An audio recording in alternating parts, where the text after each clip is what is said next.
Hello students, welcome to my YouTube channel learning maths. Student, आज हम सीखने वाले हैं आयत का परिमाप और क्षेत्रफल कैसे निकाला जाता है। ठीक है स्टूडेंट, तो आपके सामने ये जो आकृति है ये क्या है? आपका आयत है जिसकी आमने सामने की भुजा बराबर होती है। ठीक है स्टूडेंट्स, अब ये 4 सेंटीमीटर, ये भी कितनी रहेगी? आपकी 4 रहेगी। आमने सामने की भुजा जो समान होती है उसको अपन क्या बोलते हैं? आयत बोलते हैं। तो इसका परिमाप और इसका क्षेत्रफल कैसे निकलता है दोस्तों? अपन पहले परिमाप निकालेंगे। परिमाप मतलब इसकी जो कनोर होती है, जो बाहरी बाहरी हिस्सा होता है। ठीक है स्टूडेंट्स, तो अपन आयत का परिमाप का सूत्र लिखने वाले हैं। सबसे पहले आयत का परिमाप का सूत्र होता है आपका, आयत का परिमाप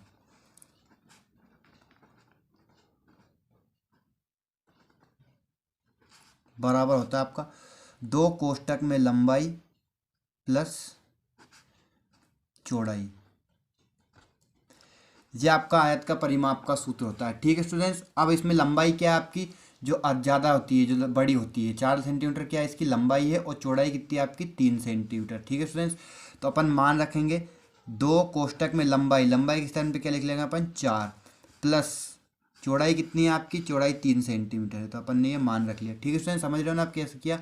सबसे पहले आप आयत का परिमाप का सूत्र होता है आपका 2 कोष्टक में लंबाई प्लस चौड़ाई।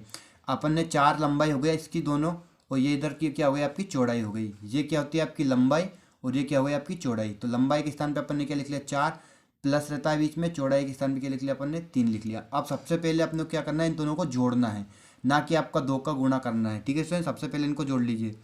तो 2, 4 और 3 जोड़ा कितना आ गया आपका? 7 आ गया। ठीक है स्टूडेंट्स, 7। अब 2 का अपन साथ में क्या करेंगे? ये दोनों कोष्टक के बाहर आ गए, अब ये हल हो चुका है, तो अपन 2 का गुणा करेंगे साथ में, तो आपका कितना जाएगा? 14। तो 14 सेंटीमीटर इसकी क्या है दोस्तों? परिमाप है। ठीक है स्टूडेंट, आगे ना समझ में कैसे निकल जाता है? आयत का परिमाप 2 कोष्टक में लंबाई प्लस चौड़ाई इसका सूत्र होता है। तो 2 कोष्टक में 4 लंबाई हो गई प्लस 3 क्या हो गई? आपकी चौड़ाई हो गई। 4 और 3 जोड़ लिया अपन ने, 2 में, उसमें 2 में इसका गुणा कर लिया।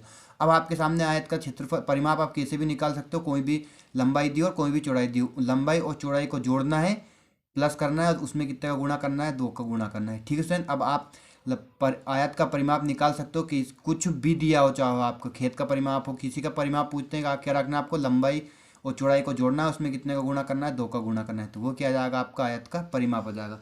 ठीक है स्टूडेंट, अब इसी लंबाई और चौड़ाई का अपन क्या निकल लेंगे? क्षेत्रफल। ठीक है स्टूडेंट, अब क्षेत्रफल का सूत्र होता है आयत का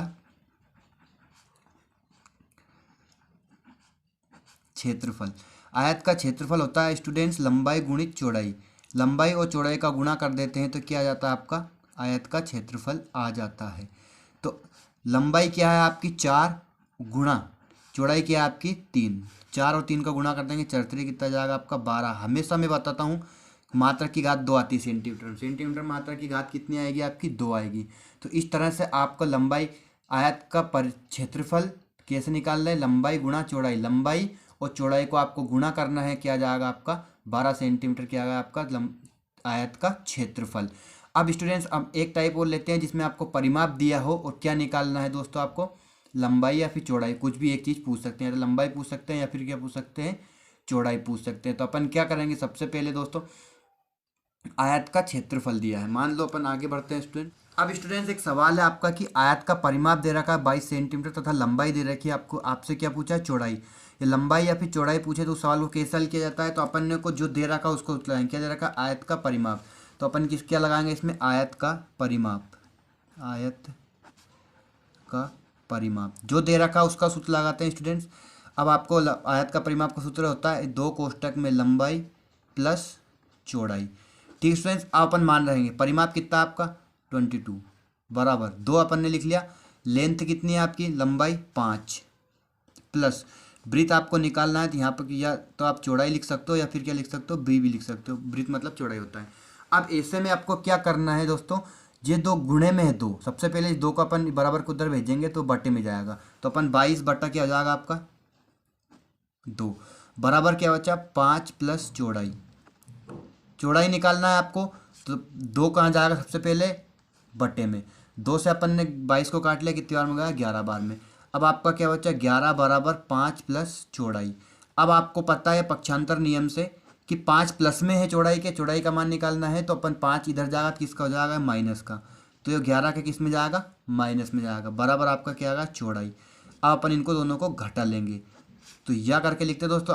अगर अगल पक्षांतर करते हैं, बराबर के इधर उधर लिखते हैं तो या करके लिखता है। चौड़ाई कितनी आ जाएगी आपकी, तो चौड़ाई इज इक्वल टू 11 में से 5 गया कितना बचा आपका 6 सेंटीमीटर। 6 सेंटीमीटर की आ गई आपकी चौड़ाई। इसी प्रकार से आप क्या लंबाई भी निकाल सकते हो। अगर चौड़ाई दी हो तो सेम ट्रिक रहेगी, सेम पैटर्न रहेगा, सेम तरीका रहेगा। आपको क्या करना है, 2 बाटे में भेजना है और 5 आपकी लंबाई दे रखी थी, लंबाई अपने माइनस में आ गई। अगर चौड़ाई देते तो अपन चौड़ाई को माइनस में करते थे कि इसका मान रहता है लंबाई का मान आएगा। इस प्रकार से आप आयत का परिमाप दे रखा है, उससे लंबाई और चौड़ाई निकाल सकते हो। अब आपको एक क्वेश्चन और लेते हैं जिसमें आपको क्या दे रखा होता है, आयत का क्षेत्रफल देंगे और लंबाई चौड़ाई कैसे।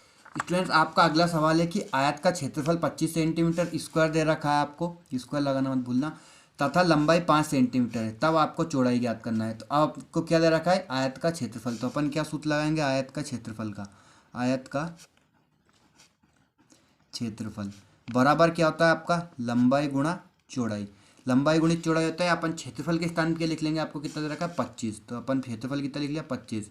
लंबाई आपको दे रखी है 5, गुणा चौड़ाई निकालना है तो आपको क्या लिख देंगे, चौड़ाई ऐसा कैसे लिख देंगे, उसका मान नहीं है, उसको निकालना है। अब इसमें सिंपल होता है, बस आपको ये जो 5 दे रखा है, लंबाई का मान जो दे रखा है उसे अपने को किसमें भेजना है, बटे में भेजना है। तो 25 के बटे में क्या जाएगा आपका 5 चला जाएगा, तो बराबर क्या जाएगी आपकी चौड़ाई आ जाएगी। तो चौड़ाई 25 से अपन ने 5 से 25 को काटा, कितना गया आपका 5 बार में, तो यह चौड़ाई करके कितना आ गया आपका, चौड़ाई बराबर 5 सेंटीमीटर।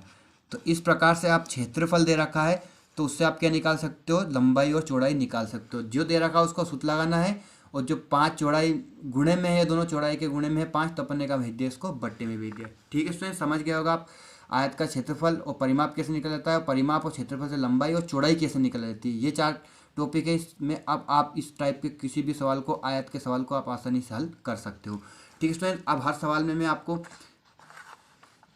2 सवाल देता हूँ, इसमें भी आपको 2 सवाल दूंगा। आपको अब इन 2 सवालों को हल करना है, नहीं तो आप भूल जाओगे, कुछ भी फायदा नहीं होगा। लंबाई 4 सेंटीमीटर दे रखी है, चौड़ाई 6 सेंटीमीटर है, तो आपको आयत का परिमाप और क्षेत्रफल निकालना है। दूसरा सवाल है, यदि आयत का परिमाप 32 सेंटीमीटर है तथा लंबाई 12 सेंटीमीटर है, तब आयत की चौड़ाई ज्ञात करना है। ठीक है स्टूडेंट्स, इन 2 सवालों को आपको हल जरूर करना है और हमें कमेंट बॉक्स में कमेंट करके जरूर